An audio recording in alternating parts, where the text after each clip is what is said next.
Bom dia a todos. Agora, de forma oficial no nosso curso, nós hoje vamos dar continuidade ao curso de volumes finitos que estamos fazendo na forma da disciplina Tópicos Especiais em Sistemas Térmicos. Perfeito. Agora, a aula de hoje, o que nós vamos ver na aula de hoje, nós queremos tratar assim, eu vou mostrar como que em volumes finitos, né, nós tratamos as condições de contorno.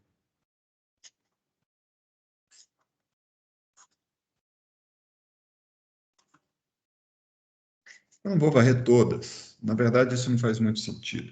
O que a gente tem que entender é ver como que o método aborda a questão das condições de contorno, tá? Então, o que nós vimos assim de maneira geral na aula passada é o seguinte: se a gente pegar um sistema, um problema difusivo, né? A gente está trabalhando um problema difusivo. Deixa eu só recuperar aqui. Opa, tá aqui. Perfeito. Se a gente pegar um problema difusivo, nós escrevemos esse problema da seguinte maneira: ele estava assim como um b de x, a gente estava fazendo um b de um coeficiente de difusão dφ. Dx, aqui eu acho que faltou uma área, eu vou colocar ela aqui mesmo, tá? Mais um termo de fonte, de φ, né? Que em geral é uma fonte linearizada, igual a zero. E aí nós transformamos isso aqui usando a formulação de volumes finitos em um problema que ficava escrito da seguinte forma algébrica.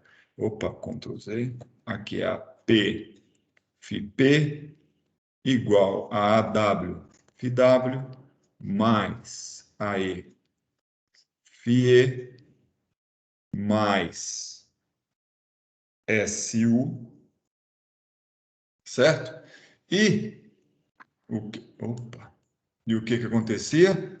A gente tinha uma forma muito interessante, que era uma relação entre esses diversos coeficientes. A gente sabia que o AP era dado, na verdade, por AW mais AE menos um SP, onde SP era o coeficiente linearizado, porque quando você linearizava o termo de fonte, você linearizava ele basicamente dessa forma, ele ficava como sendo um SP φP mais SU. Então, na verdade, é isso que acontecia. O que mais que aparecia? Nós tínhamos valores para AW e AE. AW, no caso, era simplesmente uma coisa do tipo assim, ó.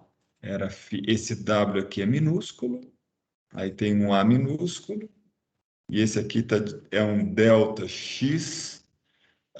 Se é W, ele vai ser de W até P, assim, desse jeito, tá? Idem para pro outro, né? Para o E, ficava assim, AE igual a φE minúsculo, AE minúsculo, dividido por delta X. Se eu cometi algum engano aqui, vocês não deixem passar, tá? PE, incluindo na capitulação das letras. Quem é maiúsculo tem que ser maiúsculo e assim por diante. Ih, pessoal, acabei de ver uma coisa aqui que não foi legal, tá? Não foi legal. Só um instante, eu vou fazer uma pausa aqui, que eu acabei de ver que eu estou usando um outro quadro. Eu já tenho uma solução para isso. Eu vou... Opa, peguei o laço ali, acho que com a caneta vai.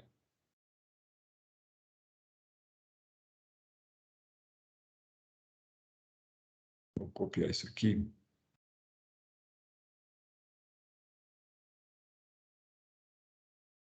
Eu tenho que copiar.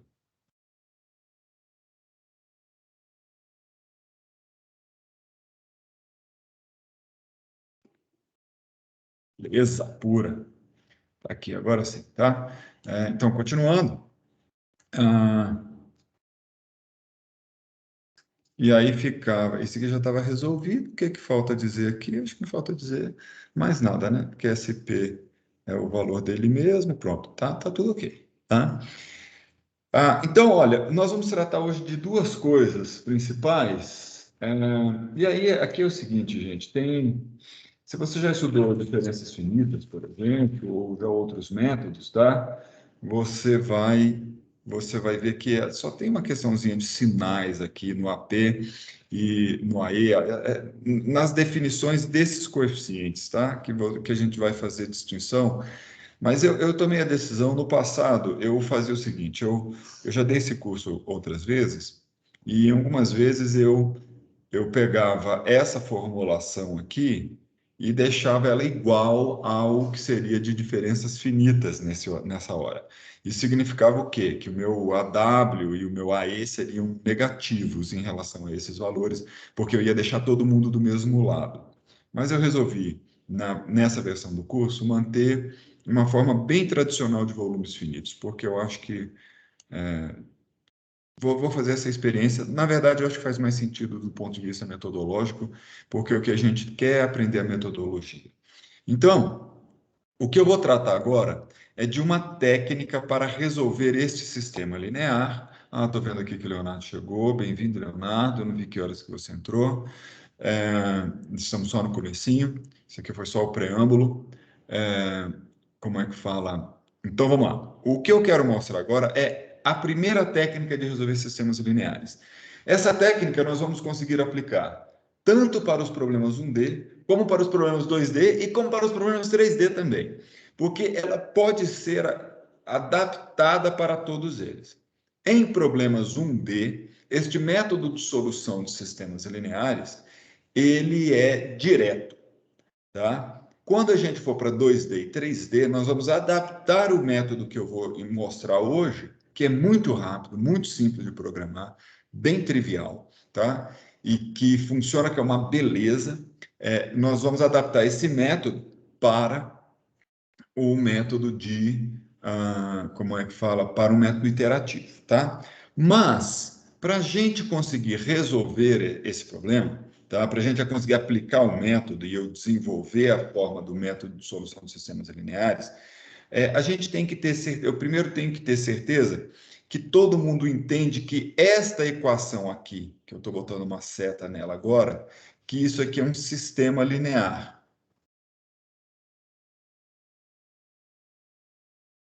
Em que sentido? Que sentido que, na verdade, se você der números aos nós, se os nós começarem, por exemplo, numa malha, se você tem uma malha, e lembra, as malhas em volumes finitos, isso é muito importante, tá? As faces delas coincidem aqui com o seu domínio, e aí você malha, né, bota aqui os seus volumes aqui, que são volumes de controle, e cada volume de controle tem um nó no meio. Esses nós são, em geral, incógnitos, todos eles, tá? Então, se você der números aos nós, se esse aqui for o nó 1 e esse aqui for o nó n, tá? Essas equações em que eu escrevi sistema linear ali, elas serão, como é que fala? Elas vão formar um sistema linear. Neste caso específico, os três nós mais internos aqui, esses três nós aqui, eles sempre terão o W. Se você pegar esse nozinho aqui, quando ele for P, o W dele existe e o E dele existe. Agora, se você pegar um nó que está fora desse colchete aqui, ou dessa chave, perdão, e que tiver aqui, por exemplo, mais próximo do contorno, quando este nó for P, ele tem W, mas ele não tem E. Como eu vou fazer aqui? Não tem E, tá? E aí, para este nó aqui, nós vamos ter que aplicar a condição de contorno. Vamos ver o que a condição de contorno nos ensina. E a condição de contorno vai. O método de aplicação da condição de contorno vai mudar esta equação aqui exclusivamente para o nó de contorno. No caso aqui, para o nó N e também para o nó 1, tá? Então, mas a gente faz essa modificação já já.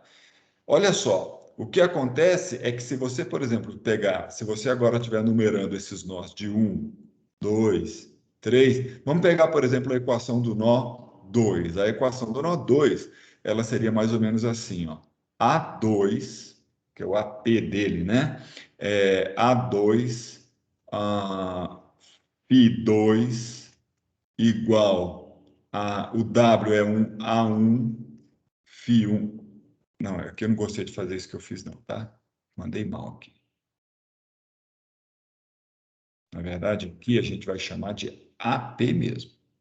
É o AP do nó 2.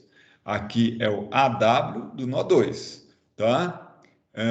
Mais AE do nó 2, e a gente sabe calcular esses AP, AW e AE para cada um dos nossos volumes. Esse aqui é o nó 3, é o Φ3, e mais um SU do nó 2, tá? Porque esta é a equação para o nó 2. Então, se você olhar, quem que você conhece nessa equação? Você conhece esses caras aqui, ó, a formulação de volumes finitos te forneceu. Então, você tem as incógnitas, são Φ2, Φ1 e Φ3. Quando você fizer a mesma equação para o nó 3, as incógnitas dessa equação serão Φ2, Φ3 e Φ4. De maneira que quando você juntar todas elas, você tem um sistema linear, tá?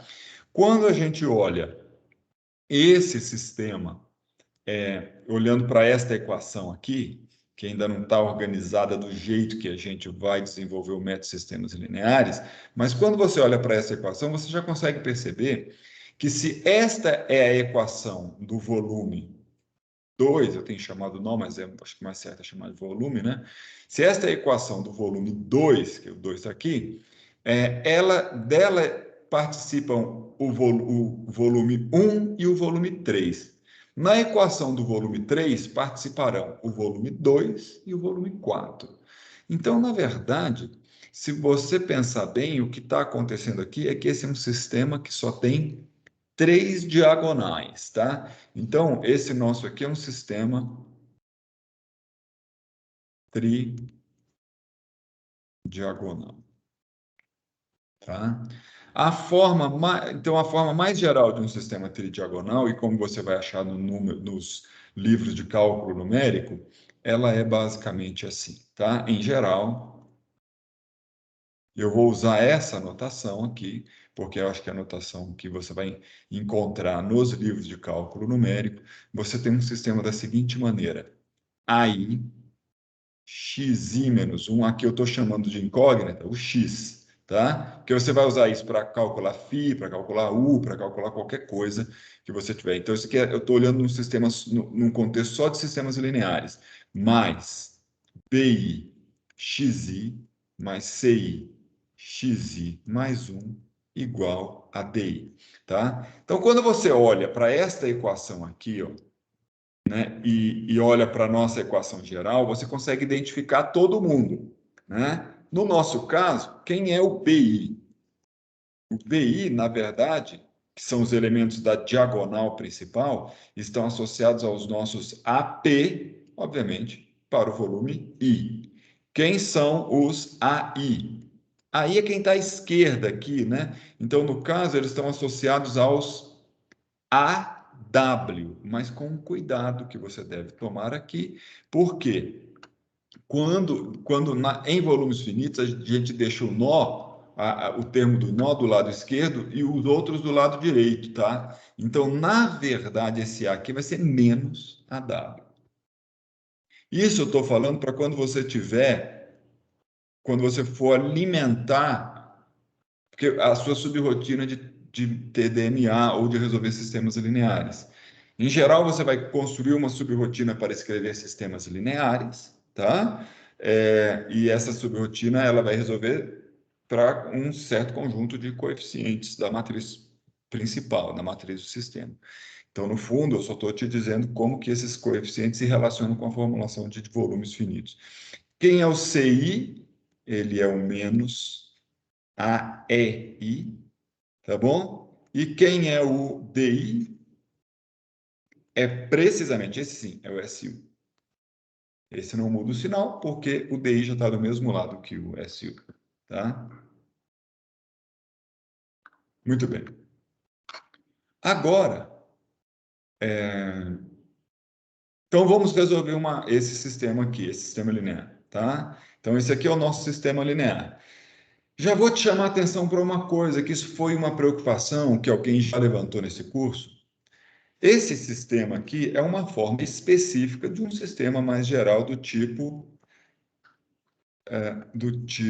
AX igual a B, né? Isso aqui é essa forma, a forma TDMA, essa forma que está aqui, é uma forma particular de um sistema mais geral. A única diferença é que na forma do TDMA, essa matriz A, ela só tem 3 diagonais.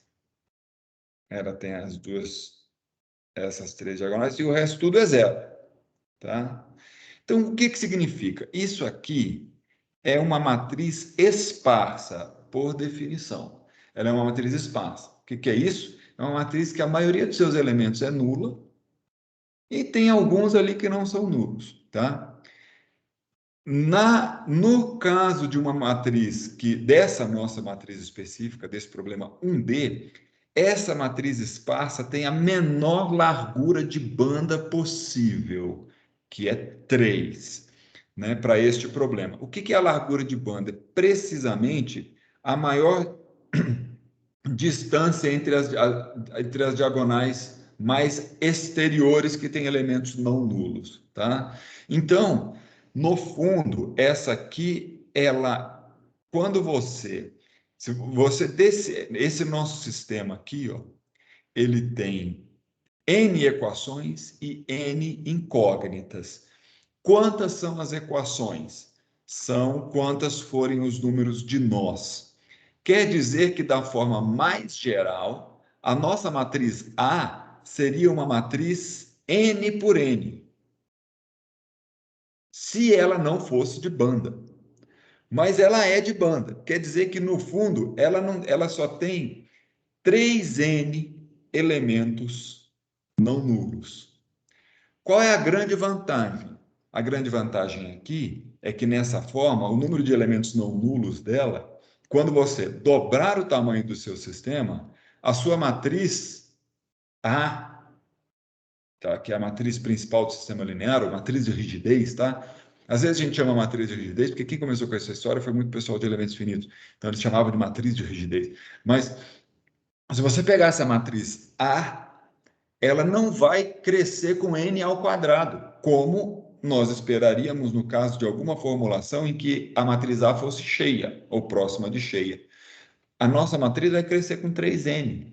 Então, ela cresce bem devagarzinho se você não armazená-la nessa forma AIJ, né? No fundo, como que a gente está armazenando a nossa matriz? A nossa matriz ela estará armazenada na forma de 3 vetores.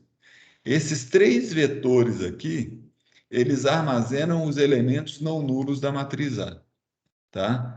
E é isso que é a matriz A e acabou-se. Eu vou ampliar essa ideia no futuro quando a gente for resolver sistemas maiores. No caso, quando a gente estiver no 2D, eu vou ensinar um método já para resolver sistemas maiores. Isso provavelmente na semana que vem, tá? E aí nós vamos ver que nós nunca, olha bem o que eu vou falar para você, nem se a malha fosse não estruturada, nós nunca vamos armazenar a matriz na forma AIJ. Nós nunca teremos uma matriz A que vai estar cheia de Is e J, tá? Que vai ter todo mundo. A gente jamais vai fazer isso, tá? Muito bem. Então agora eu vou mostrar para vocês um algoritmo que resolve esse sistema aqui. Quero saber se alguém tem alguma dúvida ou comentário.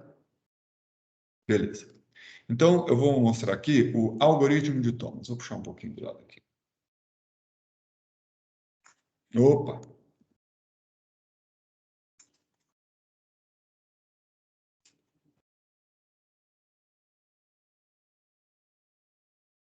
Tá?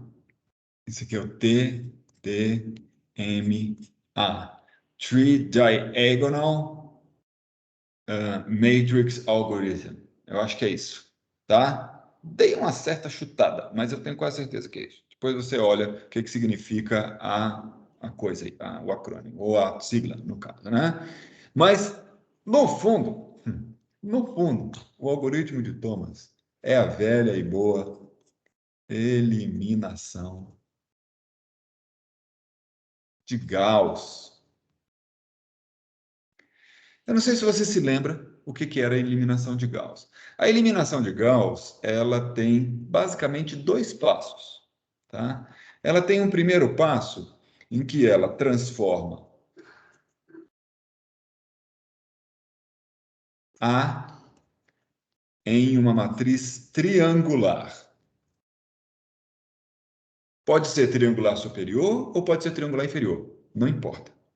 O grande barato é que quando você transforma essa matriz A em uma matriz triangular, vamos supor, né, que a sua A, como é que fala? Ela fosse cheia, né? Você tem a matriz A com todos os elementos aqui, tá? Então, eu vou botar alguns elementos da matriz A aqui, sei lá. Eita, ficou desorganizado, mas vai dar. Certo? Assim, tá? Quando você transforma ela numa matriz que é triangular, vamos supor que eu fiz triangular superior. Na triangular superior, o que você tem são elementos na diagonal até o último, e depois você passa a ter assim. E aqui é zero. Qual que é o grande barato de você transformar ela numa matriz triangular superior? Né? O grande barato de você transformar ela numa matriz triangular superior, porque se aqui estão as suas incógnitas, e quando você transforma a matriz em triangular superior, você também transforma esse vetor aqui, tá? Então eu vou chamar isso aqui de B', porque ele foi transformado, tá? Ele tem que transformar também até o Bn'. Quando você transforma isso aqui, o último, você já descobriu a última incógnita. Porque na hora que você fizer esse produto aqui, como aqui tudo é zero, vai ficar xn igual a Bn. E aí depois como é que você resolve? Você volta em 2. Você vai fazer substituição reversa.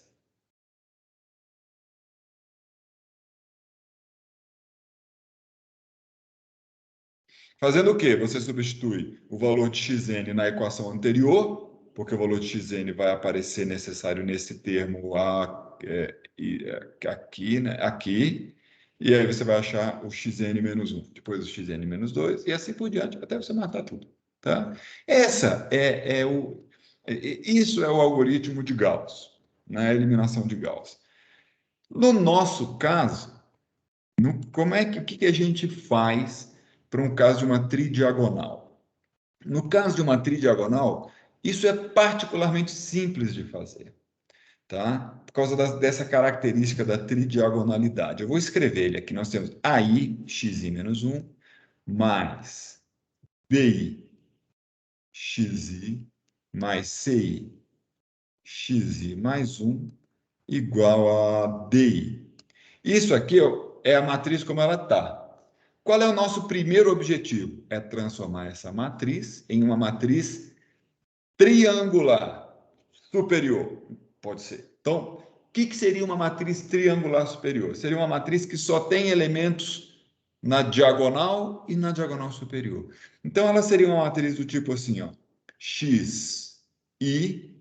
Eu poderia, não, eu sei que você não está anotando, não anota mesmo não, tá? Eu poderia botar coeficientes aqui, sei lá, botar um alfa i mais beta xi mais 1 igual a gama, sei lá. Eu poderia fazer isso, mas isso aqui seria uma certa ingenuidade, xi, porque no fundo, se você dividir essa equação toda por alfa i, ela fica mais simples, porque esse último cara aqui já vai ser sempre 1. E existe muita vantagem em deixar a sua matriz com 1 aqui, já que já sai cravado o último, e como é indiferente, né? Então eu vou chamar esse coeficiente aqui de PI, que é para usar um nome aí que a galera quase sempre usa. E esse aqui eu vou chamar de QI. Ou seja, eu quero transformar a matriz dessa forma nessa forma. O que eu quero fazer é isso, tá? E o que a gente vai usar para fazer isso? Tá? Vai usar o seguinte: eu vou basicamente usar esta equação aqui e substituir essa equação na de cima, basicamente com a intenção de eliminar o xi menos 1, que é o termo da diagonal inferior. Isso faz todo sentido, né? Porque é o que eu quero, é transformá-la na diagonal superior, eu tenho que eliminar esse cara, né? Se você usar essa equação, o que ela te diz sobre quem é o xi mais 1? Olhando para ela, quem é xi mais 1? Se você andar o i de uma casa, tá? Opa, para que eu estou fazendo mais 1? Eu quero substituir o menos.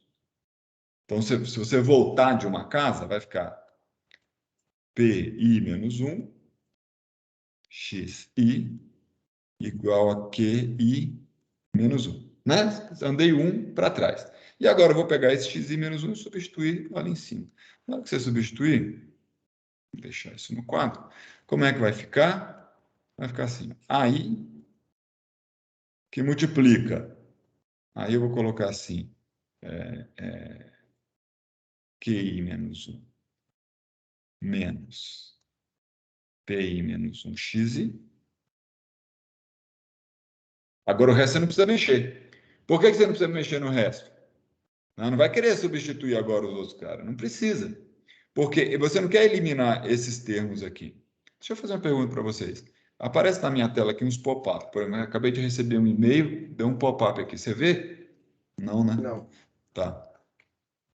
Senão ia ficar manchando aqui. Todo e-mail que eu recebo, ele pula aqui. Aí... Então vamos lá. Ó, BI, XI, mais CI, XI mais 1, igual a DI. Então a ideia é muito simples. A ideia é só eliminar. E veja bem, essa equação que está aqui embaixo, ela já é tridiagonal, ou ela já é diagonal superior. Tá? Ela já é triangular superior, porque só tem XI mais 1. Né? Então, no fundo, o que a gente faz aqui é só dar uma organizada agora. Que organizado? Quem é que está multiplicando xi aqui nessa equação? Nessa equação, quem está multiplicando xi é quem?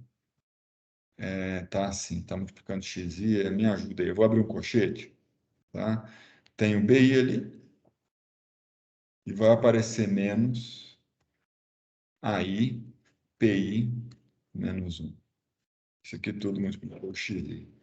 Quem é que está multiplicando o xi mais 1? Não mudou. Agora, aqui no DI vai aparecer um negócio diferente, porque vai ter quem? Menos AI, QI menos 1. Acho que está certo. Está certo, tá?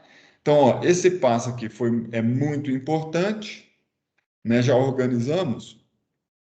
O que é ainda mais relevante, é que eu posso usar um quadrozinho dinâmico, é que eu posso pegar toda essa equação aqui e dividir por esse termo. Né? Então, se eu chegar aqui, recortar esse cara, colar ele e arrastar... Opa, deu errado isso aqui. Eu vou copiar ele, deixa eu ver o que acontece. Ah, não dá certo, não. Deixa eu mudar para cá. Vamos ver se agora dá certo. Ah, agora deu. Eu vou fazer isso. Colei ele aqui, eu podia ter recortado, sim. Ainda ele nem aprendendo, né? Aí, ó, vou pegar esse cara aqui, vou andar com ele para cá. Ó, vou andar com ele para cá, pega todo mundo aqui. Para dividir esse termo, ele vai aparecer dividido. Ah, gente, fica bom, não. Desculpa aí. Vou fazer com a dinâmica a moda antiga. Passa aqui, dividindo aqui vai ter BI menos AI, PI menos 1. E dividindo esse termo todo aqui também tem BI menos AI, PI menos 1. Esse aqui eu posso apagar essa bagunça. Muito bem. Olha que maravilha. Ó, que lindo. Agora, o que a gente pode fazer? Naturalmente, podemos comparar estas duas equações que eu estou colocando em caixinhas.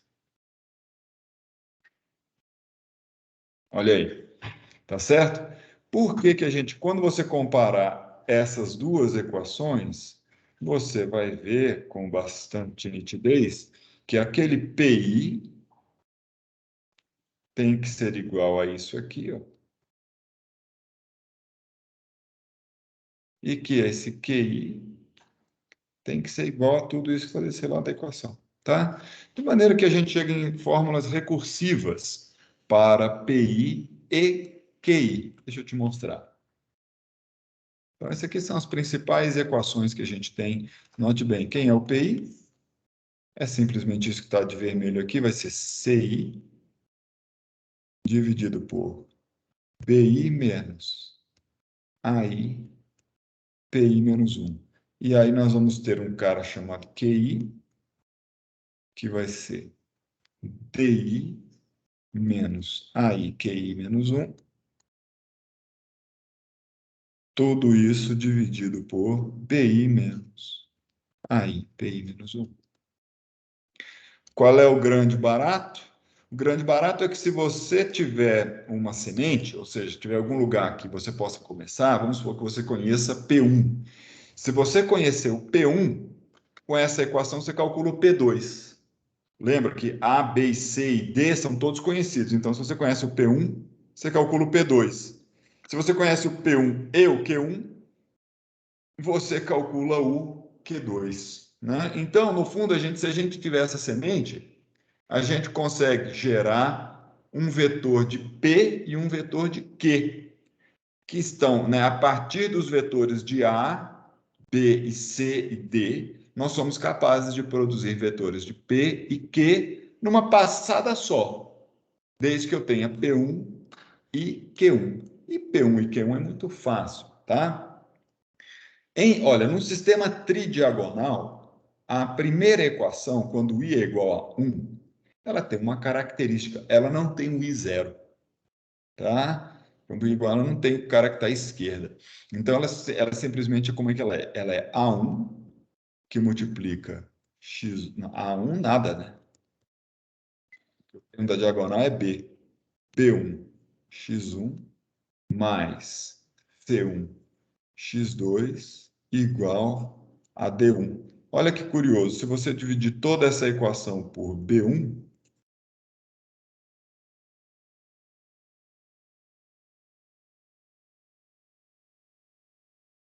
e comparar com a equação, esse aqui seria o xi e esse é o xi mais 1, porque é o 2, é precisamente o que a gente precisa. Ó, né? Aqui tem o xi mais 1, quem multiplica o xi mais 1 é o P, e quem está sozinho do outro lado é o Q. Então, a gente já tem a semente. Na verdade, P1 é simplesmente C1 sobre B1. E Q1 é simplesmente D1 sobre B1. E aí fica uma delícia, porque você consegue produzir todos os termos dessa equação até chegar no i igual a n. Até você chegar no i igual a n. Quando você chega em i igual a n, como é que é a sua equação? Quando você chega lá em i igual a n, você tem o termo da diagonal, que vai ser quem, né? Agora eu estou olhando já para a nossa equação na forma, vou escrever aqui do ladinho para não ficar muito longe, na forma xi mais pxi mais 1 igual a qi. Quando você chegar no i igual a n, quem não existe é o i mais 1. Então você vai chegar, a sua equação vai ser simplesmente assim, ó, xn igual a qn. Né? E aí, uma hora que você chegou, descobriu que o xn é igual a qn, já achou o último termo já achou a primeira incógnita. Precisamente o que a gente previu que aconteceria na eliminação de Gauss. E agora você só tem que voltar. E para voltar, você tem essa fórmula aqui. Né? Ou seja, você com essa fórmula agora, você vai determinar os outros n. Eu já podia ter escrito ela aqui, ó. O xi vai ser, na verdade, quem? O qi menos PI, que você já calculou, vezes o xi mais 1. Nessa equação, você vai calcular o n menos 1, porque o n vai estar calculado. E aí você vai voltando, tá certo? Até o final. Como é que a gente colocaria isso na forma de um algoritmo, tá? Um algoritmo assim bem redondinho para gente fazer isso aqui. Vamos tentar recolher aqui um algoritmo esperto, tá?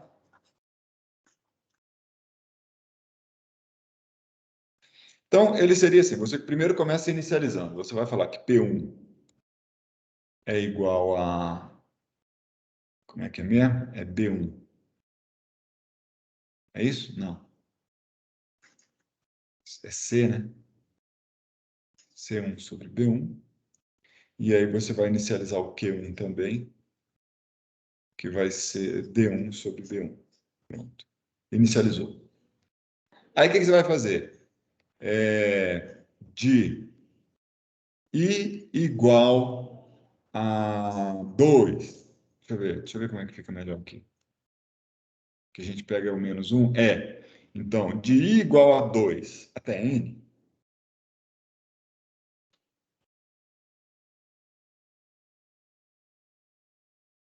Aí você vai calcular o seguinte. O grande barato aqui eu gosto de fazer assim. Eu já vou fazer do jeito que eu gosto, tá? Você usa uma variável auxiliar qualquer, tá? Eu vou chamar isso aqui de auxiliar. E chamo o auxiliar já desse denominador ali, ó. BI menos AI, PI menos 1. Então, eu chamo isso aqui. BI menos EI aqui, tá?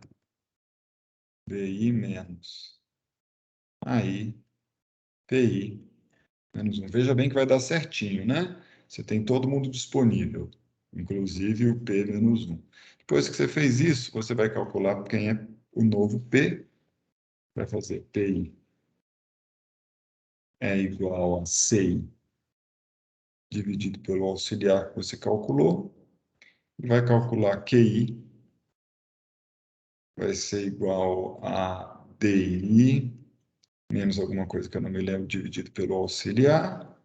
Essa coisa que eu não me lembro é AI QI menos 1.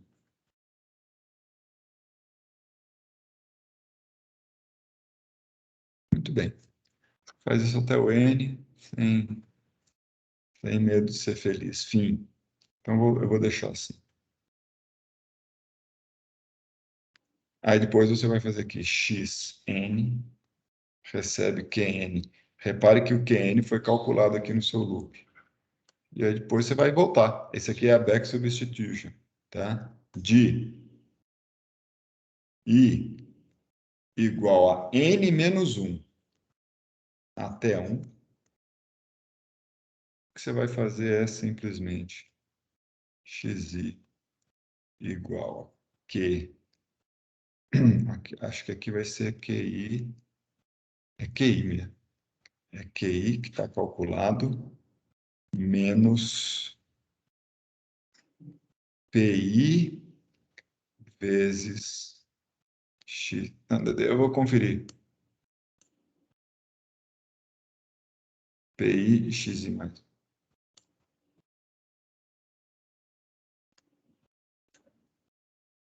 Enfim. Se você programar esse algoritmo em qualquer linguagem, tá vendo que ele vai ser muito curto, tá? Eu vou estimar até o número de linhas dele. 1, 2, 3, 4, 5, 6, 7 para fechar esse aqui. 8, 9, 10, 11 para fechar esse aqui. É um algoritmo de 11, 12 linhas, tá? Esse aqui vai funcionar na velocidade da luz. Não há nada que possa ser mais rápido do que o algoritmo de TDMA, certo? Para a solução de sistemas lineares. Como todo algoritmo direto, como todo método direto, este método está sujeito a condições de condicionamento. Ele tem que estar bem condicionado. O termo da diagonal principal tem que ser grande, tem que ser maior do que os outros. À medida que ele ficar menor, se ele ficar muito menor do que o somatório dos outros coleguinhas, tá? Então, muito embora se você tivesse precisão infinita ele ia dar certo, os problemas de precisão vão começar a aparecer para você. E você pode ter soluções ruins, tá? Mas isso, felizmente, quase nunca acontece nos métodos numéricos, na física. Engraçado isso aí, tá? Eu não conheço muitos problemas em que, quando você discretiza, a diagonal não sai dominante. tá? Então, essa já é uma tarefa que está implícita para você. Se você já tem, você vai poder usar o seu algoritmo de TDMA. Se você não tem, você deve programá-lo. Não se acanhe em me procurar se você tiver dúvidas de como fazer isso, mas você também pode pegar isso na Wikipedia. A Wikipedia está cheia de algoritmos de TDMA programado em várias linguagens, entre elas o Python, Fortran, C, C Sharp, um monte de coisa, tá? Então vai lá e escolhe a que você quer e seja feliz. Eu recomendo fortemente, enfaticamente, que você crie, na linguagem que você estiver trabalhando, uma função ou uma subrotina que execute o TDMA, né? Eu vou simplesmente colocar aqui como que eu faço. Em Fortran, né, que é o que eu estou acostumado e gosto, né, em Fortran, né, eu tenho as minhas subrotinas de TDMA, elas têm justamente esse nome. Eu vou mostrar a interface delas que eu faço. Então, o primeiro elemento é o N, o segundo elemento, aí vem os vetores, A, B, C, D, eu programo desse jeito. E aqui tem o X. Isso aqui é a minha interface. Né? O que faltou aqui seria escrever assim, subroutine TDMA. Aí aqui dentro você tem que fazer declarações, né? Então, às vezes tem algumas frescuras que eu boto aqui em cima, implicit known, não sei o quê, mas as declarações são simples. Aqui eu tenho um inteiro, que é de entrada, que é o N. Aí depois eu tenho os arrays, que são reais, real, dimension, N, está lá na entrada, também é intent, in, e aí vai vir A, B, C e D. Eu estou escrevendo isso aqui que eu quero te mostrar uma mágica que o Fortran faz para você. E aqui tem real, dimension, intent, out. Às vezes isso dá problema dependendo do seu compilador. Então eu recomendo que você não faça isso. Eu vou te explicar depois por quê. Tá? É, dois pontos, X. Tá bom? E aí você programa. Por que eu resolvi colocar isso aqui? Porque eu quero te chamar a atenção. Olha que divertido, tá?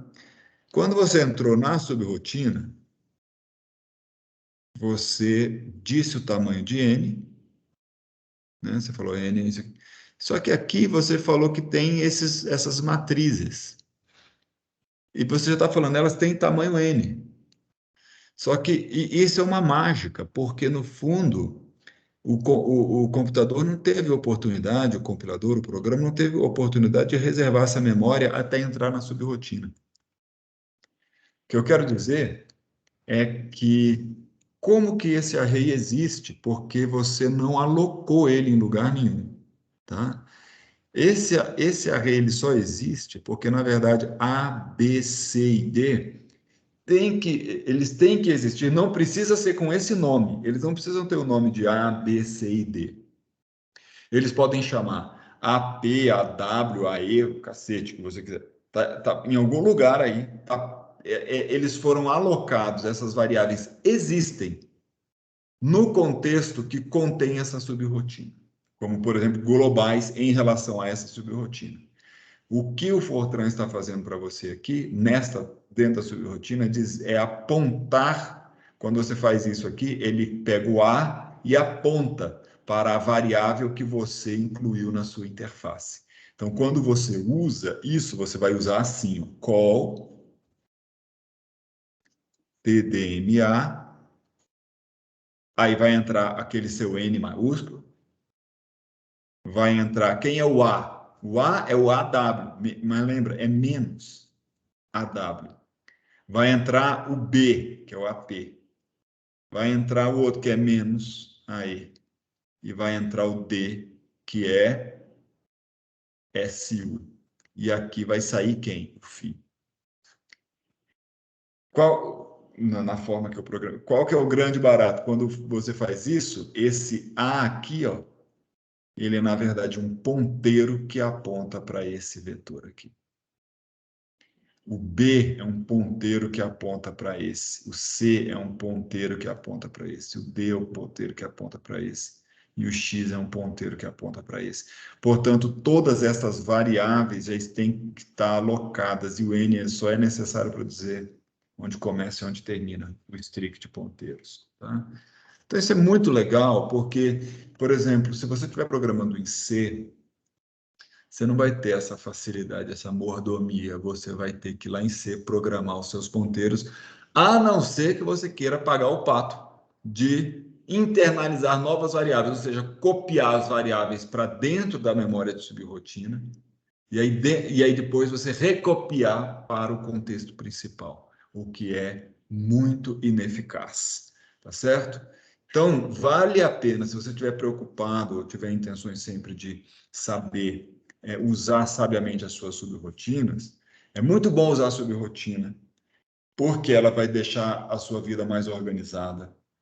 Subrrotinas, funções, são essenciais em todas as filosofias de programação, que eu quero dizer o seguinte, mas eu vou programar orientado a objeto.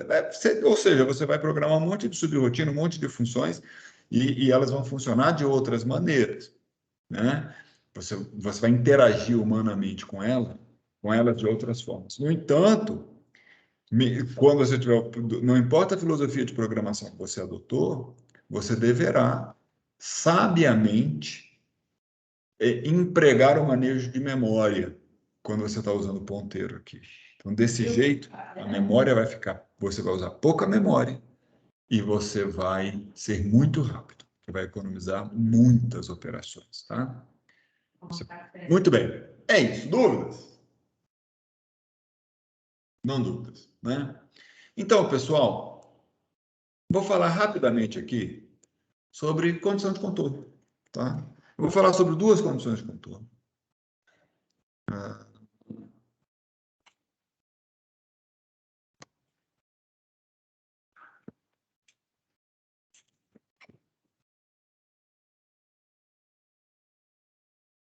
Eu gosto de destacar as diferenças entre as metodologias.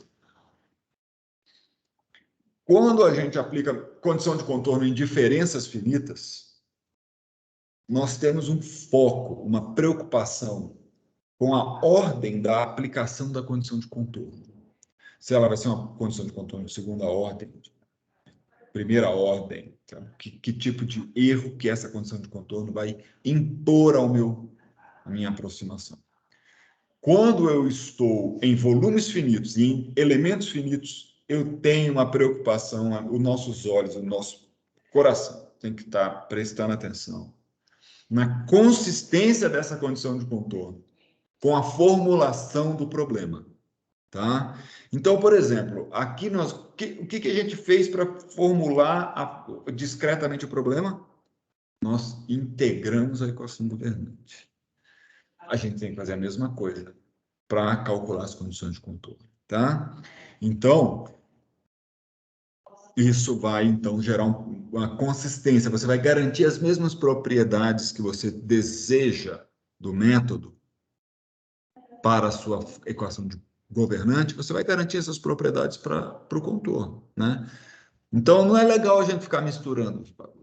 Então, faz cada um no seu quadrado. Então, olha só, o primeiro tipo de condição de contorno vai ser a condição de contorno de Dirichlet. Com esse nome, em homenagem a esse cara que foi matemático, a condição de contorno de Dirichlet é quando você conhece o valor da função. Então, o valor da função é conhecido. O valor da função é conhecido, tá? Então, eu vou dar o exemplo da aplicação de contorno de Dirichlet em um problema específico, tá? Exemplo, como que a gente vai fazer? Eu vou pegar um problema de difusão pura, desse estilo aqui, ó. D dx, gama A dφ dx, igual a zero. E vou falar que φ em zero é φ0 e que φ em L é φL. Tá, conhece eles. Tá? Isso aqui é que são condições de contorno de Dirichlet. Então, o seu problema que está claramente, se você quiser acabar de dizer quem ele é, você tem que falar isso aqui, que a equação governante vale ali. Tá? Sendo bem honesto, assim, olha, tem muita... talvez o certo fosse colocar isso assim, tá? No senso que aquela derivada tem que vir de um lado e de outro, então se você chegar no contorno, ela fica meio indefinida. Mas, isso, no fundo, não tem a menor diferença para nós. O que acontece lá no contorno, tá? Contorno acontece o seguinte. O que a gente está dizendo? Quando você fez a sua discretização, você pegou o cara lá, seus nós estão aqui. O nó do contorno é esse, então, que tem um elemento, o nó do volume que está no contorno é este nó aqui, ele vai ser o P. Ele tem o E e ele não tem o W. O que a gente sabe é que o valor de φ nesse ponto aqui é φ0. φ0, tá? Então, olha só. Quando a gente for aplicar a condição, o que a gente fez para gerar a equação governante? A gente integrou. Então, aqui você vai integrar também nesse cara aqui. Ó. Você vai integrar a sua equação governante aqui nesse ΔV. Ela é de d dx de lambda A, lambda no gama, A dφ dx. dx, a gente sabe que isso aqui vai dar zero. Né? Isso aqui, na verdade, é φ do da frente, que vai ser o φ ezinho, a ezinho. A derivada, a gente já viu como é que vai calcular. Eu vou fazer, na verdade, isso aqui.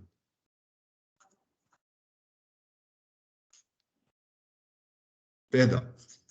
Para usar exatamente a mesma notação que eu fiz no passado, isso é simplesmente isso.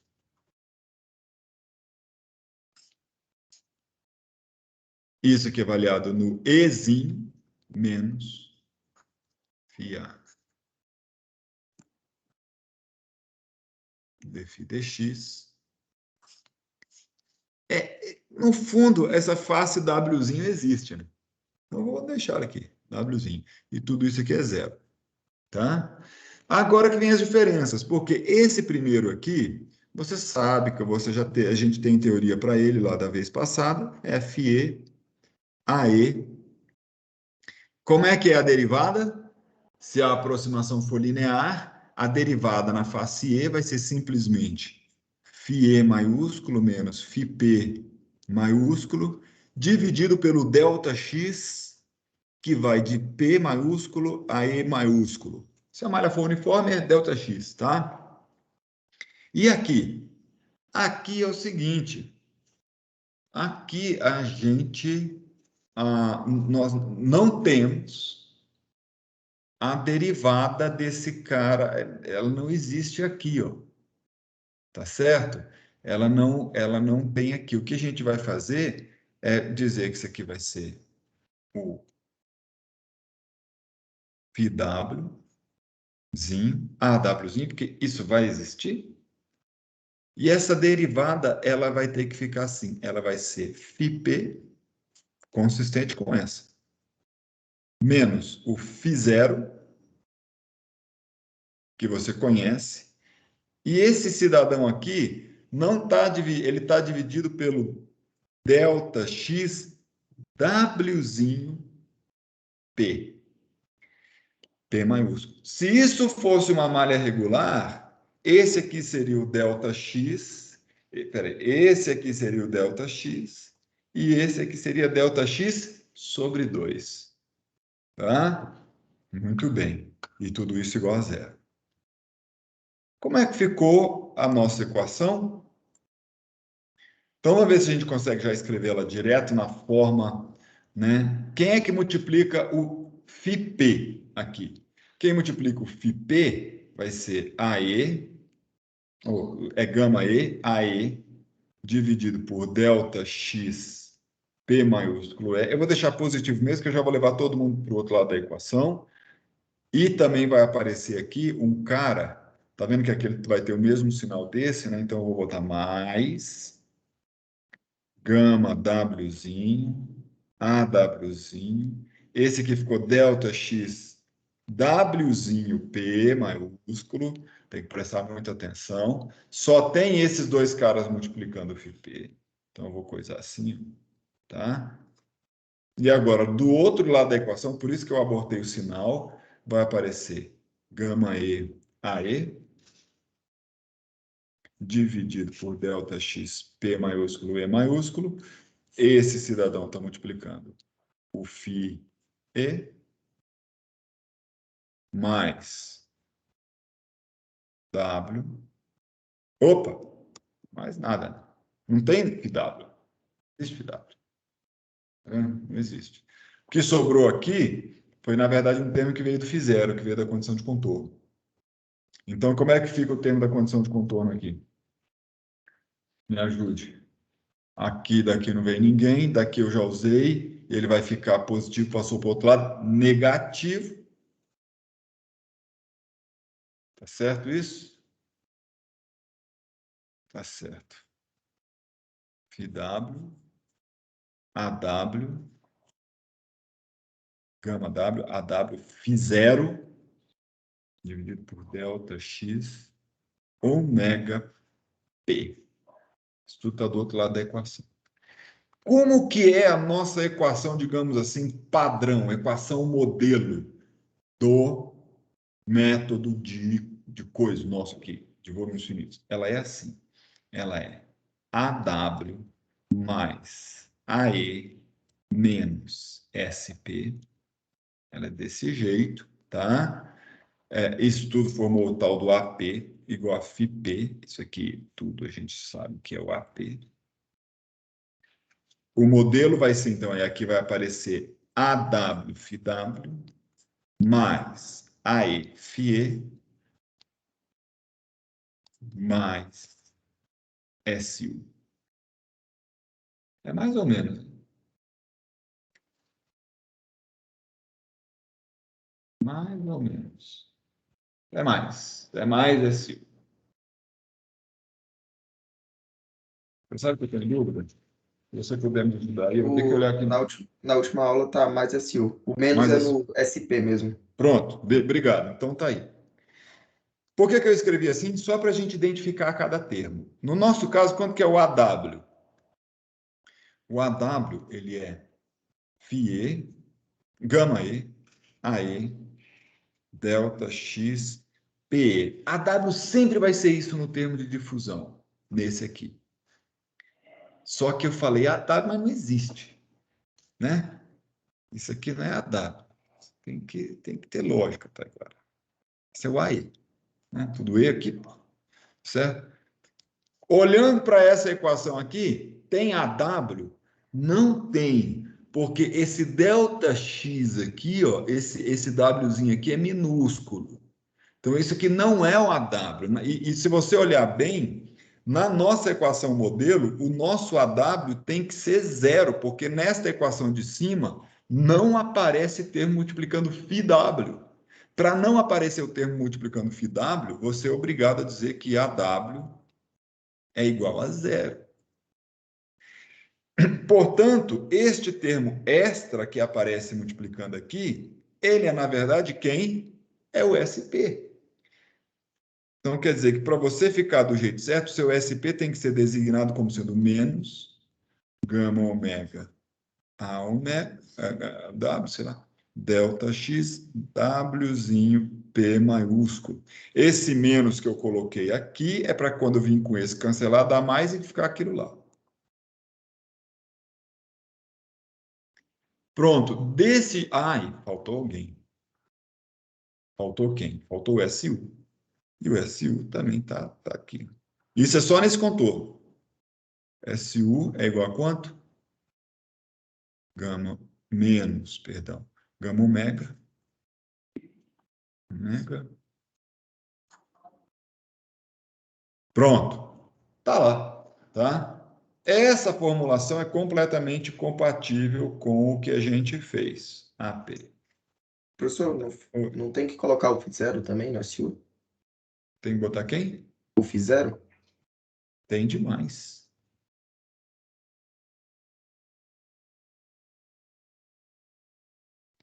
Pronto. Olha, nós poderíamos ter simplesmente reorganizado as coisas de outra forma. Isso aqui é o que eu estou querendo, o que a gente está fazendo aqui é seguir precisamente a metodologia. Qual é a metodologia? Você vai criar os vetores AE, AW, SP, SU e AP. O AP sempre vai ser relacionado a AW, AE e SP dessa forma que está aí no quadro, desse jeito aqui. E o que você vai fazer é mudar os diversos termos. O termo de fonte e usar E e AW quando for necessário. Como a gente aplicou a condição de contorno aqui só para o termo φ0, né? No φ0, quem não aparece é o AW. No φL, quem não aparece é o AE. Então, o AE vai ser 0, né? Mas vai ser tudo parecido. O que eu estou querendo dizer é que quando você olha para essa equação aqui, ela, no meio do contorno dela, lá no meio do contorno, ela tem AW, que vai ser igual a φ assim, assim, dividido Ctrl Z, dividido por delta XW maiúsculo P, isso vai ser o AW dela. Ela vai ter AE, que vai ser o φE, AE, delta XE maiúsculo P. O SP dessa equação é zero, o SU dessa equação é zero, não tem fonte nessa equação. E o AP vai ser AW, AE, menos SP. Pronto. Então, isso aqui é como você monta os vetores A, W, AP, AE, SP e SU para os pontos internos. Então, isso aqui são volumes, vamos chamar assim. Volumes internos. Nos volumes externos, você vai ter que mudar a sua brincadeira. Nos volumes que fizerem com volume externo, é volume que tem face de contorno, tá? Então, nesses volumes você modifica os termos de fonte. Olha só, os termos de fonte acabam sendo responsáveis pela aplicação da condição de contorno. Fazendo agora um paralelo muito interessante aqui com a formulação do TDMA, repare que a equação final, depois da aplicação da condição de contorno, ela é uma equação que não tem o i menos 1, que é precisamente o que a gente precisava para fazer o starter aqui, ó, para plantar a semente, digamos assim. A primeira equação não pode ter o i menos 1, por isso que dá esse P1 aí, ó. E é assim mesmo, né? Vamos lá, olha lá. Não tem o i menos 1. Ela é desse jeito. A mesma coisa vai acontecer na última equação. Ela não vai ter o i, como é que fala? Mais 1. Ela vai ser esse sistema vai dar tridiagonal naturalmente. Muito embora você possa e deva, por questões de simplicidade, declarar o A e o D de 1 até N, ou de 0 até N. Eu não sei como é que você vai usar os seus índices, né? Aqui o mais natural seria fazer de 1 até N. Você pode declarar eles de 1 até N, mesmo que no caso da primeira equação você não use A1 e no caso da última equação você não use Cn, tá? Bota tudo aí, fica tudo mais homogêneo e mais bonito. Dúvidas? Professor, eu fiquei com dúvida só quando o senhor falou na questão da fonte, nos nós internos. Ela então, tipo, ela nunca vai existir, ou, por exemplo, se minha condição de contorno for em um nó interno, aí vai existir Não tem a condição de fonte. contorno no nó interno. Você pode ter uma fonte pontual no nó interno. Por exemplo, você pode ter vamos supor que você tem lá um problema de transferência de calor, uma barra, que você bota gelo derretido dos dois lados da barra, ele vai derretendo, então a temperatura ali você pode aproximar uma barra de aço, de ferro, de um material condutor, então você pode aproximar aquela temperatura de zero, aí você liga uma vela no meio da barra. Você pode imaginar que essa vela é um ponto com muito calor, uma fonte de calor ali para você. Aquilo vai ser um termo de fonte, tá? Uma boa maneira da gente, por exemplo, designar esse termo de fonte é aproximar isso por um delta de Dirac. Eu falo que aquilo ali é um determinado Q vezes um delta de Dirac na posição da vela. E aí a gente usa uma formulação de probabilidade de função da densidade de probabilidade para o delta de Dirac. Fala, por exemplo, que ele é você pode usar para aproximar o delta de Dirac um cosseno. Um cosseno bem agudo, assim, porque ele vai só, você faz ele um cosseno com 3 nós, assim. Eu ensino vocês a fazerem isso depois, se quiser. É muito fácil. Aí vai dar um termo de fonte ali, tá? Aí, ou seja, em todos os lugares vai ser zero, mas quando chegar ali tem esse termo de fonte. Você entendeu? Mas ele não é do contorno. Essa equação aqui, ela não tem termo de fonte em lugar nenhum. Então, não tem isso aí. Cuidado, contorno tem que estar nos limites nos limites do seu domínio do problema. Se você tem uma vela no meio, aquilo não é um contorno.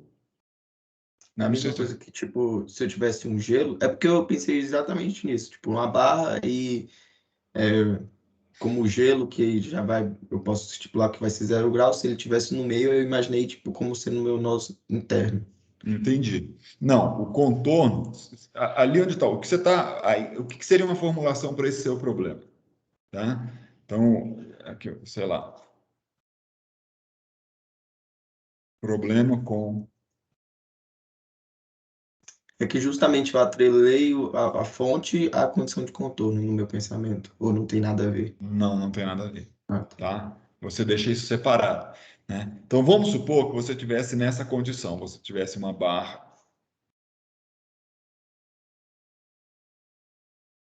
tá aqui a nossa barra, tá?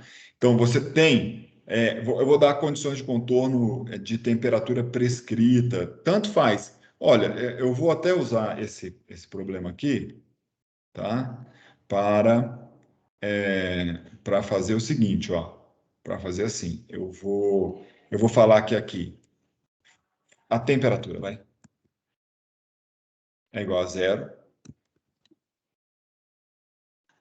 Vou falar que aqui ela está isolada, porque assim eu vou usar uma condição de contorno diferente para eu poder já dar minha aula aqui. Então, eu vou falar que aqui, se ela está isolada, quer dizer que dt dx em L é isolada ou conhecida, tá? Então, eu vou falar que isso aqui é um valor conhecido, t' de L, conhecido, tá? Por exemplo, zero, que seria a condição isolada, tá?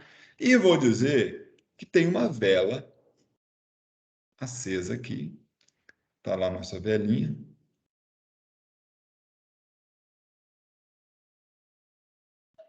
certo? Então, e aí a gente precisa modelar esse problema. Nosso problema é como eu modelo isso. Eu vou botar um contorno aqui? Né? Não, você não vai botar um contorno, seu contorno está definido. Porque dentro desse problema, tudo aqui, quem vai resolver é a sua equação governante. Então, o que você vai dizer aqui é o seguinte, ó, o que você pode dizer aqui.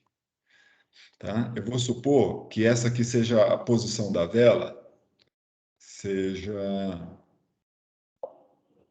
que é a minha coordenada x, chamar isso aqui de x da vela. Tá? Então, eu modelaria isso assim, ó, d dx aí eu vou botar os termos da equação direitinho, tá? Ela seria assim, k vezes a dt dx, isso aqui seria a equação do calor. Agora teria aqui o termo de fonte, tá? Esse termo de fonte, ele vai ser quantos watts está saindo dessa vela, tá? Então, eu botaria ele assim, ó, um valor unitário que a gente ia ter que tentar descobrir, modelar, indo lá naquela condição de contorno lá, na condição de contorno não, aqui na vela, para tentar descobrir quantos watts ela está oferecendo de aquecimento para essa posição X da vela. Então, eu vou falar que tem um termo de fonte Q, uma fonte. Na verdade, essa fonte ela é watt. Me dá um segundo para eu pensar.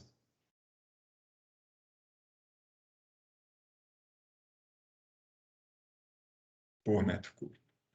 Para ser homogêneo com essa equação aqui. Essa equação deve estar em watt por metro cúbico. Very likely. Eu acho que é isso, tá? Você sabe que eu não tenho certeza? Eu vou fazer aqui, gente. Vamos lá. O K, ele é o K, o que que é? Ele é watt por metro Kelvin. Botei o K, botei A. Vou botar o A agora. Metro quadrado. Vou colocar a temperatura. Ah, vai dar watt. Vou colocar a temperatura, é Kelvin. Eu vou botar as duas derivadas. Metro quadrado. Cancelou. Cancelou. Watt por metro? Ah, é porque é linear. Oh, tá certo. É porque é linear. Deixa eu ver, eu esqueci alguma coisa? Como é que fala? Não, não podia, não devia ser isso, não. Eu estou esquecendo alguma coisa. K, watt por metro Kelvin. A, metro quadrado, temperatura Kelvin. Ó, errei aqui, errei aqui. A derivada da temperatura é Kelvin por metro. Então, vamos lá. Watt por metro Kelvin veio daqui. Metro quadrado veio daqui.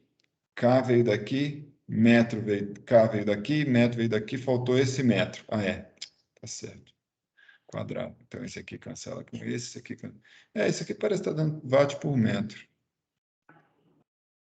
Será que eu perdi isso? Será que eu perdi alguma coisa?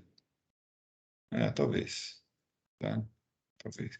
Faz até, assim, para esse problema está fazendo até sentido.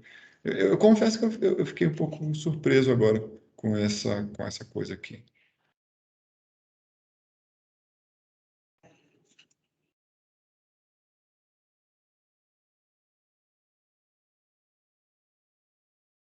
Tá, mas ó, deixa eu ver aqui. Eu estou com uma equação da energia aberta aqui, né? A equação da energia ela dá watt por metro cúbico. Aí teria essa fonte, mas aí para eu chegar desse jeito aqui, não teria essa área.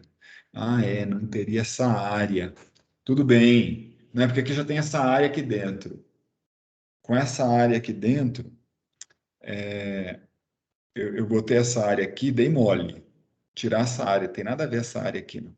Boa, resolvi a parada.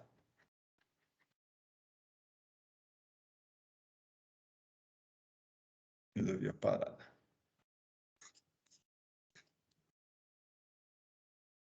K dt dx, pronto. Aqui eu estou pegando a forma 1D da equação da energia. Isso aqui é a equação inteira. Porque quando a gente integrar, é que vai aparecer a área, porque eu teria que integrar no volume. Aí apareceria uma área aqui, na hora que eu integrasse. Vou até ver aqui se eu fiz uma bobagem aqui. Fiz. Essa área aqui, ela não está ali dentro. Ela está aqui. Porque esse A dx é o dv, que eu quero integrar no ΔV. Por isso que eu errei. Eu errei daqui. Aqui está certo, na equação integrada está certo, porque aparece a área. Porra. Desculpa aí, tá? Vai relevando. Ó, vamos continuar aqui, no modelo. E aí eu ia meter um delta de Dirac aqui. Ó. Esse aqui é o meu modelo. Estou falando que é um modelo bacana ou não, mas é o meu. Um delta de Dirac de quem? De x menos xv. E tudo isso é igual a zero. Tá? Isso aqui é uma ótima maneira de fazer esta modelagem. Isso é um modelo contínuo. Um modelo contínuo. Tá?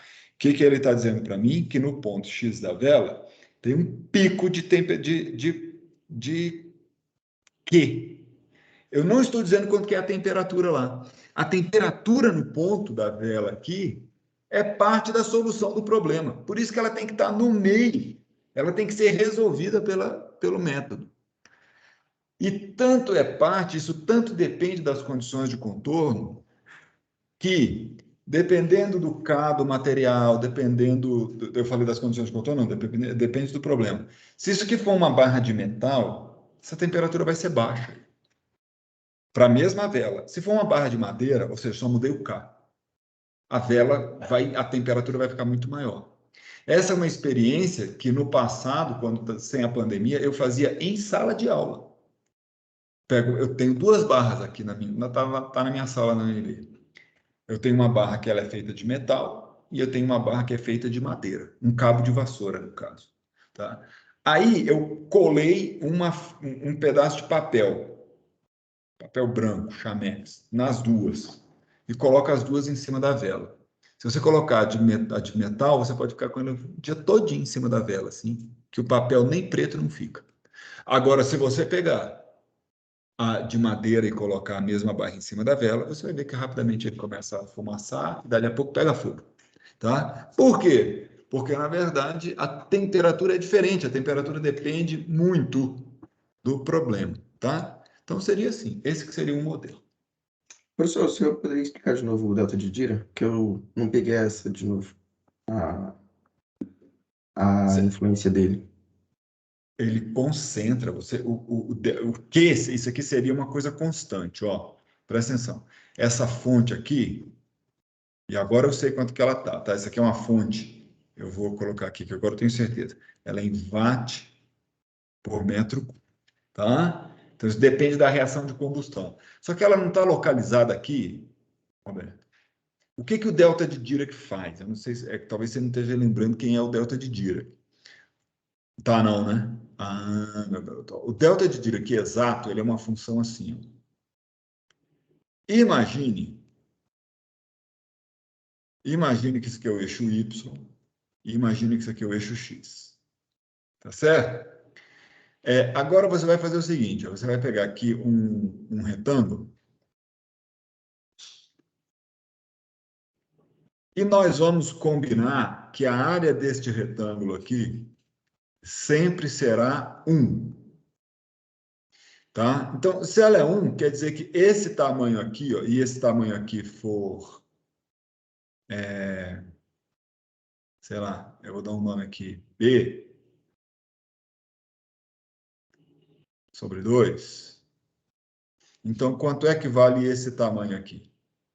Para dar 1.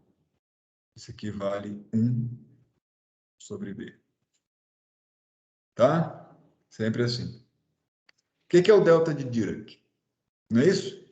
Vai dar 1, né? Vale 2 sobre B, não. Não, porque aqui é 0. Então, tem menos B sobre 2. Somou dá essa base que tem Ah, B. sim, entendi. Entendi, Entendeu? verdade. Aham. Aí, o que é o delta de Dirac? Tá? O delta de Dirac, ele seria uma certa função. O delta de Dirac, como é que a gente define ele mesmo? Assim, o delta de Dirac ali no zero, tá? Ele é igual. Esse aqui, ó, seria o valor do delta, esse 1 sobre B ali. Ah, eu esqueci o jeito de fazer bonitinho. Ah, caramba, eu tenho que pegar lá no livro didático. Mas eu vou te falar o espírito. O que a gente vai fazer é o limite. É o limite de B tendendo a zero. Mas vai sempre calcular a área do mesmo jeito. Ou seja, à medida que o B vai indo para zero, este 1 sobre B vai indo para infinito. Ele vai subindo. E só que tudo amarradinho, tá? De maneira que a gente vai ter uma função delta de Dirac que ela tem as seguintes propriedades. Vou botar as propriedades que eu vou me safar melhor, tá? O delta de Dirac de x tende a infinito. O delta de Dirac de x tende a infinito. De zero, perdão, tende a infinito. Então, assim, limite de delta de x, quando x tende a zero, é igual a infinito. O que mais que eu sei? Eu sei que isso é a primeira característica dele. Eu sei que o delta de x para x diferente de zero é zero. E eu sei que a integral de menos infinito a mais infinito do delta de Dirac de x dx é 1. Essas três características aqui, elas definem o chamado delta de Dirac,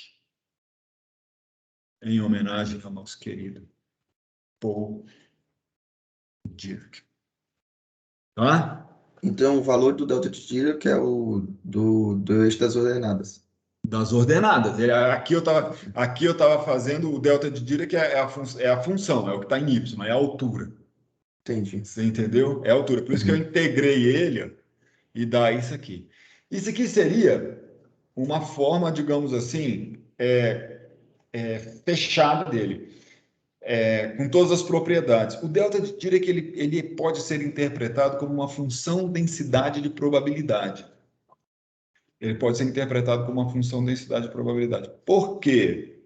Olha só, só que ele seria uma função densidade de probabilidade, uma maneira de definir uma função com essas características aí, ó, seria você pegar uma gaussiana, porque não precisa ser um quadrado. Eu desenho aquele quadrado só por simplicidade, tá? Ou um retângulo, né? Pega a gaussiana, a função gaussiana. A gaussiana faz assim, foi mal, porque está feio. Se isso aqui é uma gaussiana, tá? Né? Na verdade, se isso aqui é x pequeno, eu vou usar a função p de x para designar a gaussiana, tá? Ela é uma densidade de probabilidade.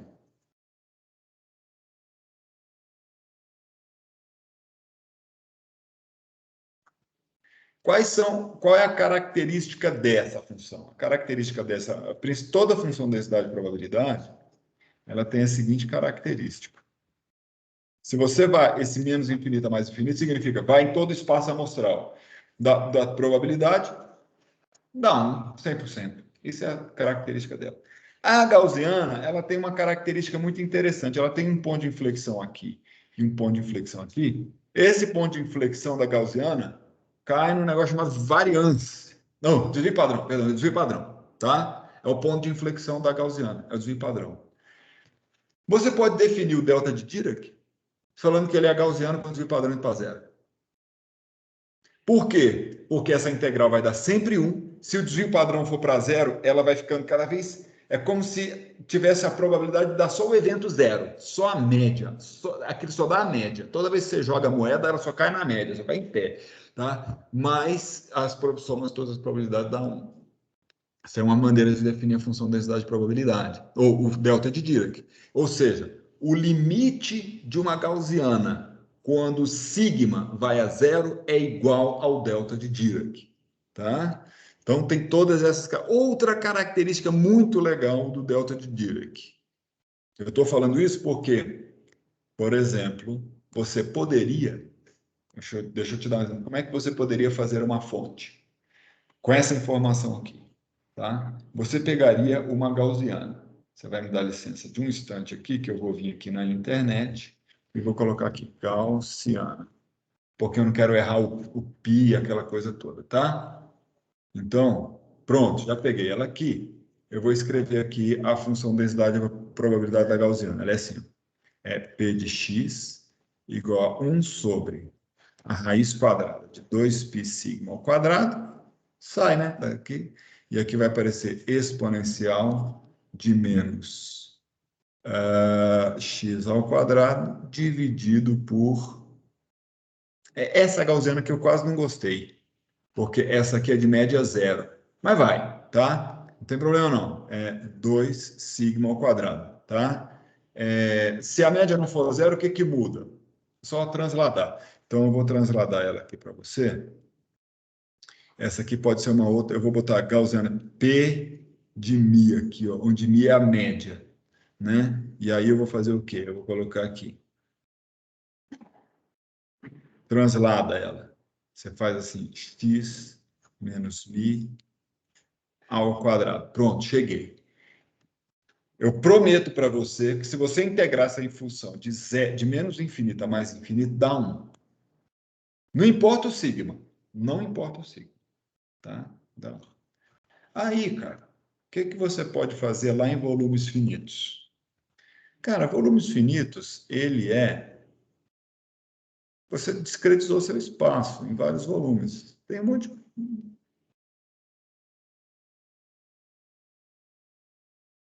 Certo?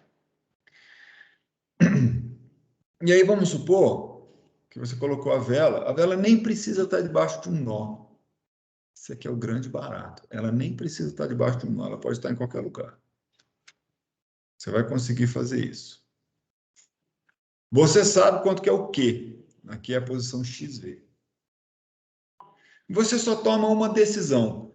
A sua decisão vai ser o seguinte: você sabe que quando o sigma vai para zero, você sabe que delta de x como é que fala aqui, menos xv, é, na verdade, o limite desse P de μ igual a xv de x quando o sigma vai a zero. E você conhece, você sabe o que é o sigma. O sigma é o desvio padrão, é o ponto onde ela muda de lugar. Aí você fala assim, rapaz, eu vou dar, tudo que a gente está fazendo aqui é aproximado. Então, eu vou aproximar esse meu limite de sigma indo para zero. Você vai falar que esse limite é, na verdade, você pode chegar e falar assim, para a minha aproximação, o sigma, então, vai ser delta x. Vai no tamanho do volume, delta x, comprimento dele. Isso já vai ser um sigma bem pequeno. Nota, observa bem que essa tua fonte, ela não vai ser linear. Ela não quer dizer que além de ΔX dá zero, porque a gaussiana cai, a gaussiana continua além do sigma, né? Mas você sabe que grosso modo, 70% do calor que você vai fornecer vai ficar no intervalo do tamanho de um volume. Então, essa aqui foi a sua primeira decisão. Então, aqui, nessa decisão, você foi lá e escreveu que o seu delta, que vai ser a sua fonte. Então, quem é a sua fonte? Né? A sua fonte ela é uma fonte constante, não sei se você notou nesse caso aqui. Ela não depende de φ, ela não depende da temperatura. Você só quer desenhar uma função, tá? Então, você vai lá e coloca esse delta lá, cara. Esse cara aqui só vai depender do x. Ele vai ser uma função que você vai conhecer, o seu termo de fonte, que na verdade é o SU, porque não depende de φ. O seu SU de x, ele vai ser 1 sobre 2π delta x ao quadrado e elevado a menos x menos xv ao quadrado dividido por 2 delta x ao quadrado vezes Q. Onde Q é aqueles watts que você descobriu que a sua vela dá. Pronto. Não importa. Porra, mas é até cheio de coisa aqui, tem que tomar exponencial, tá, o computador está aí para isso, porque você vai precisar calcular quem? Como é que fala? O SU no volume. Então, vamos supor, se o seu nó está aqui, se você está calculando nesse cara aqui, ó, né, centralizei esse nó P aqui. Você precisa calcular o SU na posição de P, não é isso?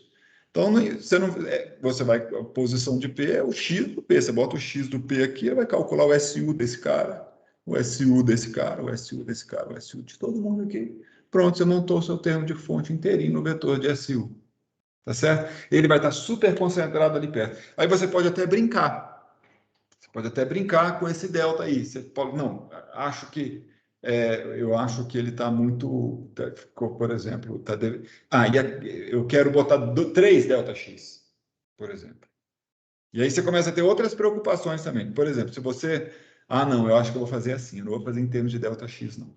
Eu vou dar um tamanho rígido, tamanho físico. Eu vou falar que se minha barra tinha L, eu vou concentrar tudo aquilo ali em L sobre 100. 1% da barra, tá?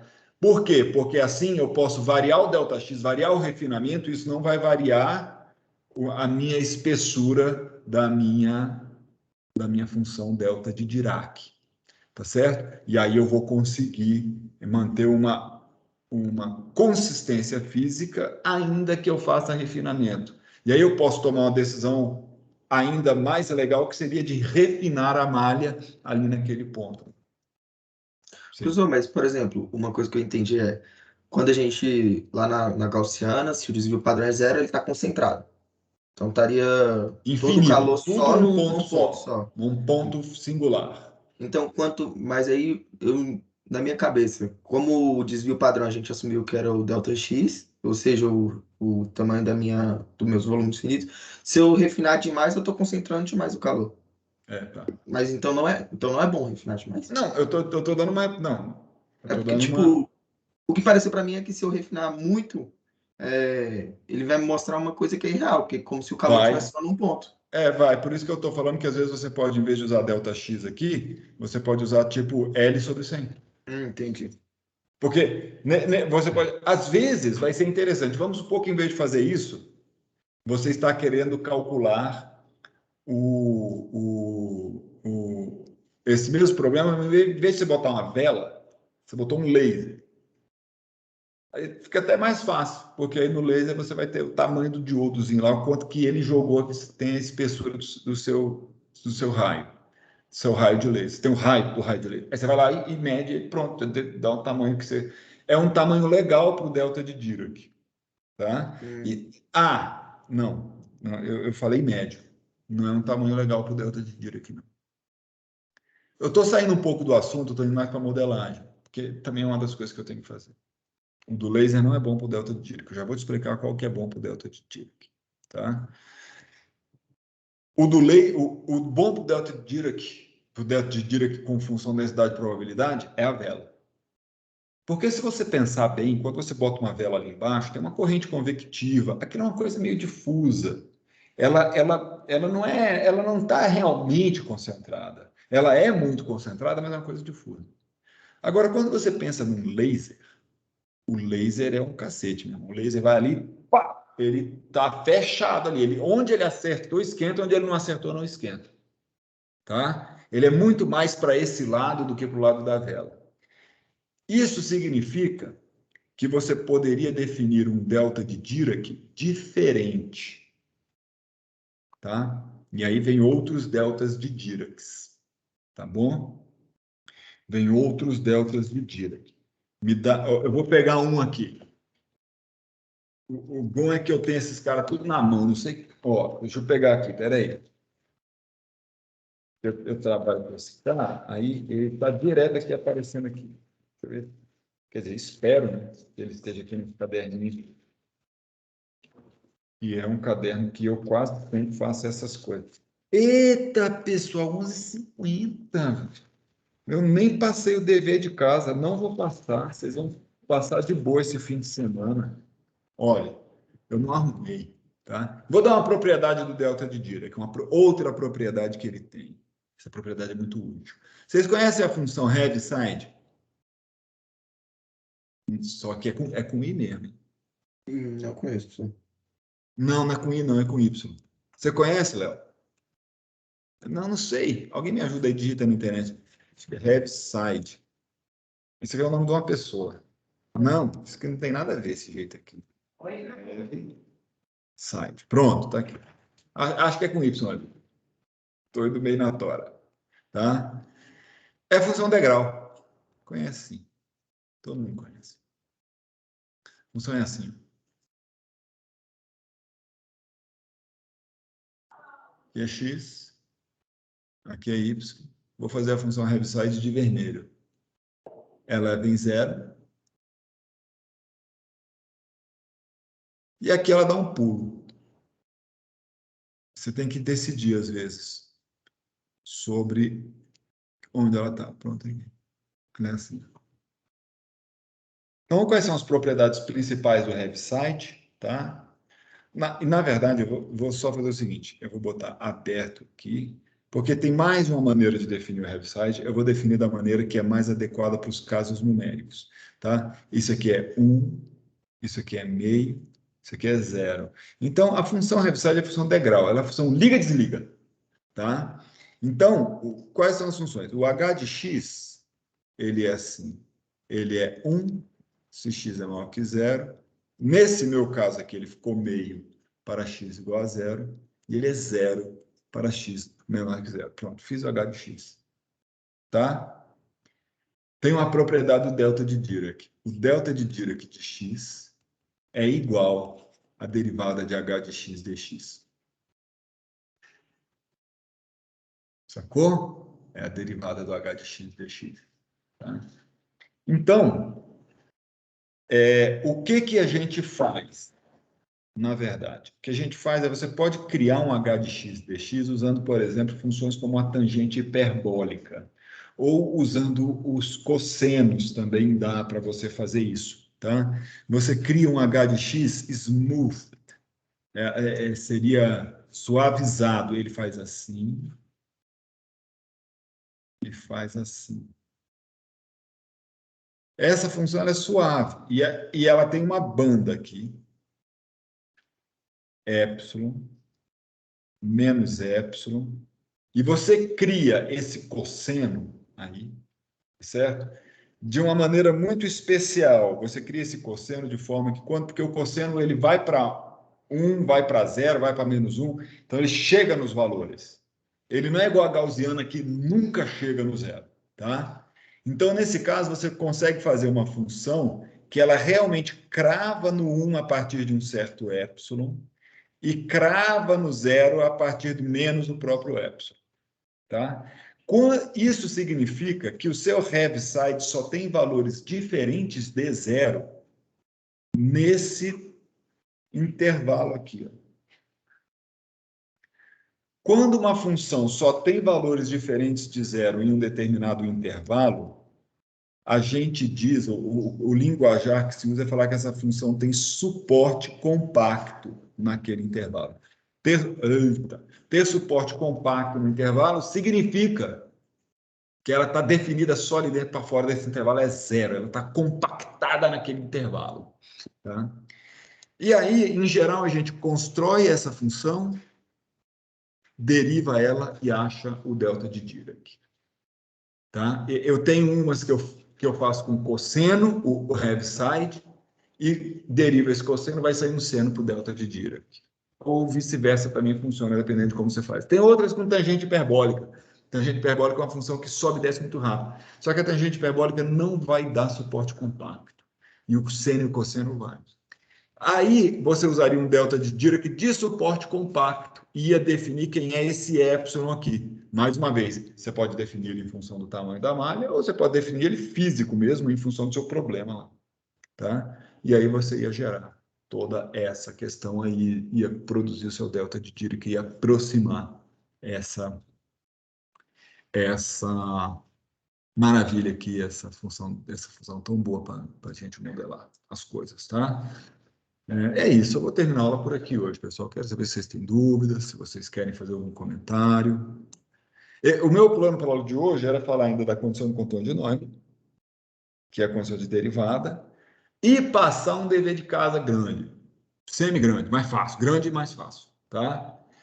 Então, eu vou dar uma recomendação para você. Se você não tem a sua subrrotina de TDMA, aproveite esse fim de semana, sexta-feira ou fim de dia, programe até a semana que vem, até terça-feira, uma subrrotina de TDMA, tá certo? Em que você forneça essa subrrotina. Os vetores que você quer que armazenam as 3 diagonais e o vetor forçamento, o vetor solução, e ela faz as contas lá dentro e ela te devolve a solução daquele sistema linear. De preferência, né, vá por aí e arrume algum sistema tridiagonal que você conhece a resposta, tá? E teste para saber se o seu solver TDMA está fazendo exatamente o que deve e está fornecendo para você a resposta. Tá bom? E fora isso, Roberto, a gente pode trabalhar então alguma hora aí num problema como é que fala, desse aqui, tá certo? E você quer saber o que mais? Muitas vezes a gente está preocupado e a gente está achando que está querendo descobrir a temperatura, né? E que por isso que a gente vai fazer o programa. Eu acho muito mais difícil saber qual é a potência efetiva que a vela está fornecendo para uma barra do que propriamente a temperatura.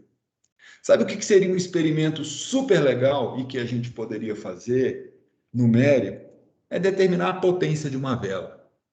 Como que eu faria isso? Tá? Como que eu faria isso? Eu construiria uma bancada que seria exatamente isso aqui. Só que eu, em vez de botar, eu botaria ela, podia ser isolada dos dois lados. O único problema dela ser isolada dos dois lados é que a temperatura ia subindo e eu ia ter que fazer uma formulação transiente. Talvez fosse mais difícil. Do ponto de vista experimental, talvez fosse melhor botar um banho de gelo aqui e um banho de gelo aqui, com água, gelo e sal, e botar umas bombinhas para deixar ele mexendo, né? De maneira que a temperatura nessa ponta fosse muito próxima do zero e aqui também, nessa ponta fosse muito próxima de zero, tá certo? E aí eu ia botar essa vela aí embaixo, tá bom? Ia colocar um sistema de termopares aqui. Teria uma coisa experimental relativamente difícil de fazer. Eu ia fazer essa barra com um metal condutor, de preferência uma barrinha de cobre, fosse bem condutora mesmo. Por quê? Porque eu ia querer isolar essa barra para que tivesse só condução linear ali dentro. E esse isolamento, talvez eu pudesse fazer com uma manta de vidro, que dá mais trabalho de trabalhar, ou eu cortaria um pedaço de isopor numa fé muito grande que eu não ia derreter boa parte desse isopor, ainda que eu tivesse com uma vela acesa na barra de cobre. Justamente por isso que eu estaria escolhendo cobre, porque a temperatura não ia subir muito, tá? Mas eu o que ia fazer? Eu ia tirar o isopor, ele ia ter que estar cortado aqui, eu ia ter que violar o isolamento bem naquela região para deixar que a vela atuasse ali dentro. E aí eu ia registrar a temperatura. Não precisa ser em muitos pontos, eles não precisam estar juntos, tá? Eles podem estar longe, pode estar aqui, não tem problema. Bota um aqui também, eu acho que seria legal, né? E aí, o que que eu ia fazer? Com esses pontos aqui de temperatura, depois que isso entrasse em regime, minha primeira providência, medindo a temperatura, seria, seria eu faria minha formulação desse jeito aqui, tá? E aí eu ia aplicar, ia variar o quê? Ia rodar o meu programa muitas vezes, para vários valores de Q diferentes, até que o perfil de temperatura que eu desse o perfil que eu medi. Então, eu não estou medindo, eu não estou dando o Q e medindo, eu estou medindo a temperatura para achar o Q e estou usando o programa, tunando o Q, opa, sobe, desce, opa, cravei. Na verdade, a gente usaria um método inteligente para achar esse Q, não ia fazer assim na tunagem. Tem várias maneiras de fazer isso, mas a grosso modo é isso que você está fazendo. Você está indo lá e vou subindo o valor de Q até que, puf, cravou o perfil, deu o menor erro, a menor discrepância de todas para aquele Q. Pronto, que beleza. Descobri uma coisa muito interessante, quanto que essa vela está transmitindo para esse negócio. Guardadas as devidas proporções, se você estivesse trabalhando numa fábrica de fogão industrial, pode ser para cozinhas profissionais, ou pode ser fogão que você usa em indústria, para aquecer uma chapa. E você quer determinar a potência que cada boca de chama tua faz. Aquela potência, e isso vem especificado nos fogões. E vem em megawatt. Um fogão bom tem 45 megawatts por boca. É um puta de um fogão legal. Agora é um megawatt de aquecimento. Isso não é igual ao calor produzido pela reação de combustão. Você perde coisa no caminho, muita por sinal. Tá? E na verdade, se é muito ou pouca, vai depender do seu queimador. Você tem que medir isso aí. Eu mediria usando uma técnica. Quer dizer, eu mediria não. É possível medir usando uma técnica como essa. Só que ao invés de ser uma coisa plana, uma coisa linear, você vai ter uma chapa plana e usar a simetria radial para resolver o problema. É um D e vai usar geometria radial. Vai ser legal, ser um experimento maravilhoso, né? Um cara que sabe volumes finitos ia conseguir resolver isso. Beleza? Pessoal, é isso, é isso. Pô, falei demais hoje, gostei muito, gostei da pergunta. Gente, eu gosto assim de ir levando o curso para essas regiões. Talvez eu inclua isso aqui num dos projetos. Por que não incluir um Delta de Isso é super legal, super fácil de fazer. E os resultados são muito excitantes, muito empolgantes. Tá? E é isso, pessoal. Muito obrigado. Eu vou parar a gravação. Mais perguntas? Eu ativei alguma coisa que eu não queria ter ativado? Não, pronto. Parar a gravação.